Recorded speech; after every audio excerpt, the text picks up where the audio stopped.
जामवंत में पूछूं तो ही उचित सिखावन दीजहूं मोही। हे जामवंत जी महाराज, अगर मैंने कुछ गलत कह दिया हो तो जो अच्छा हो वह शिक्षा आप मुझे दीजिए। उचित सिखावन देवहूं मोही। मेरे प्रभु प्रेमियों, यहाँ पर यह कथा हमें शिक्षा देती है, हमारे अंदर चाहे कितना भी बल बढ़ जाए, चाहे कितना भी धन बढ़ जाए, अगर उस बल को, उस धन को और उस तन के बल को हम अपने से बड़े की शरण में करके चलेंगे तो हमारे लिए हमेशा कल्याणकारी होगा। आज हनुमान जी महाराज कैसे हैं? अतुलित बलशाली हैं, लेकिन फिर भी क्या कह रहे हैं जाम्बवंत जी महाराज से कि आज आप मुझे वह बताओ जिसको करने से सब लोगों का कल्याण हो। तब जाम्बवंत जी महाराज क्या कहते हैं? इतना करहूं तात तुम जाई, इतना करहूं तात तुम जाई। सीता ही देखे, सीता ही देखे कहूँ सुध आई। इतना करहूं तात तुम जाई। इतना करहूं तात तुम जाई। तब जामवंत जी महाराज आज कहते हैं, हनुमान जी महाराज तुम तो बस इतना करो कि केवल जाकर के सीता मैया की सुध ले आओ, हैं? उससे ज्यादा आपको कुछ नहीं करना है।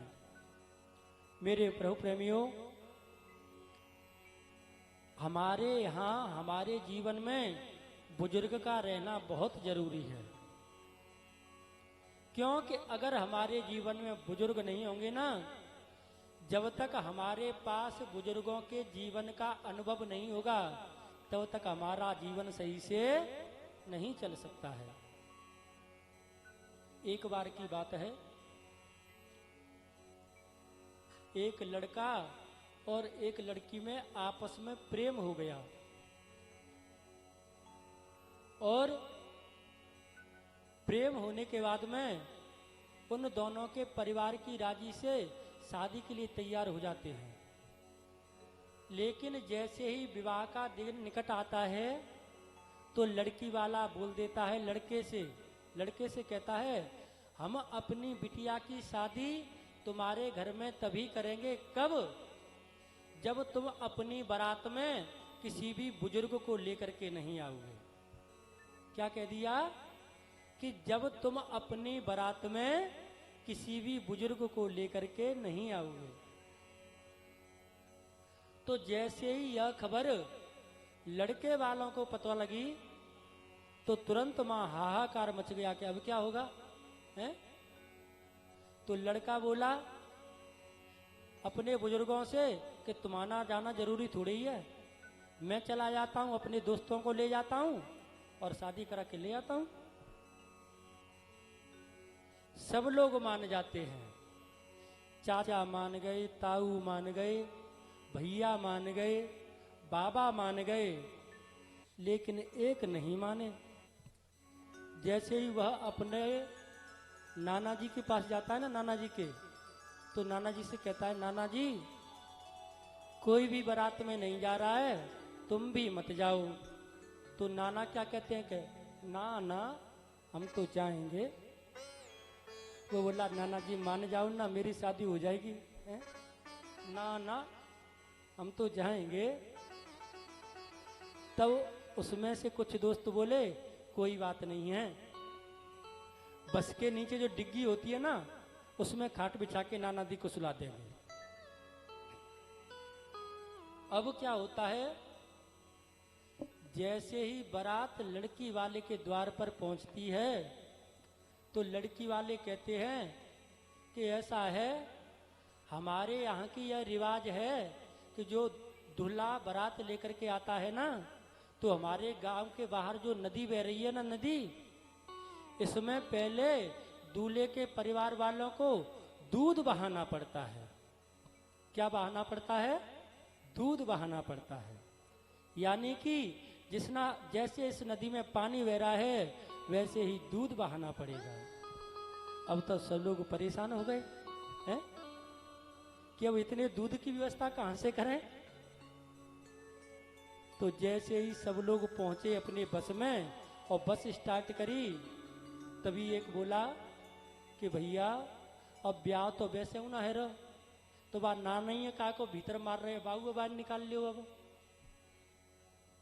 तो नाना को जैसे ही बाहर निकाला, नाना बोले हो गया विवाह?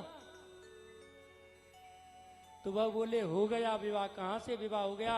उन्होंने शर्त ही ऐसी रख दी है कि विवाह क्या, हमें तो बिना बहू के जाना पड़ रहा है। कि क्या हो गया? कि नाना जी उन्होंने ऐसा कहा है कि जो हमारे गांव के बाहर नदी है ना, पहले आप दूध की धार बहाओ, तब हम अपनी कन्या का विवाह तुमसे करेंगे। आज जैसे ही उस नाना ने सुना, बस इतनी सी बात है, इतनी सी बात के काज तुम बारात लौटा के ले जा रहे हो। जाओ कह दो उनसे कि हमारे दूध की व्यवस्था हो गई है, तुम इस नदी का पानी खाली करवाओ।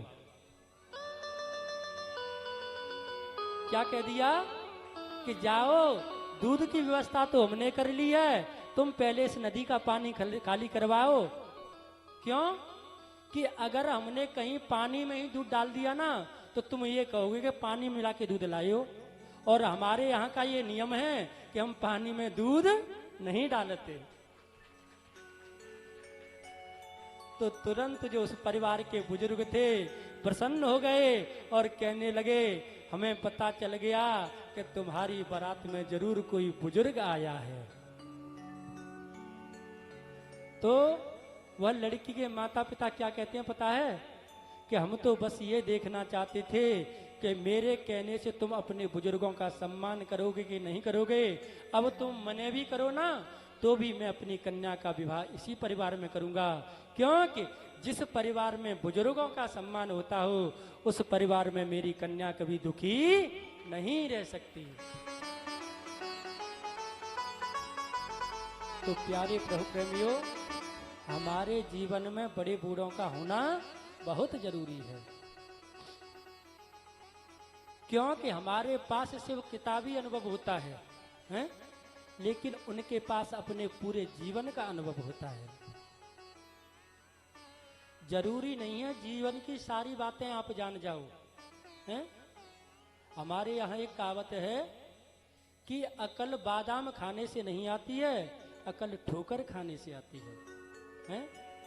और उन बुजुर्गों ने अपने जीवन में जाने कितनी बार ठोकरें खाई और कितनी बार नया नया अनुभव प्राप्त किया। तो यहाँ पर जाम्बवंत जी महाराज क्या कहते हैं पता है? कपि से न संग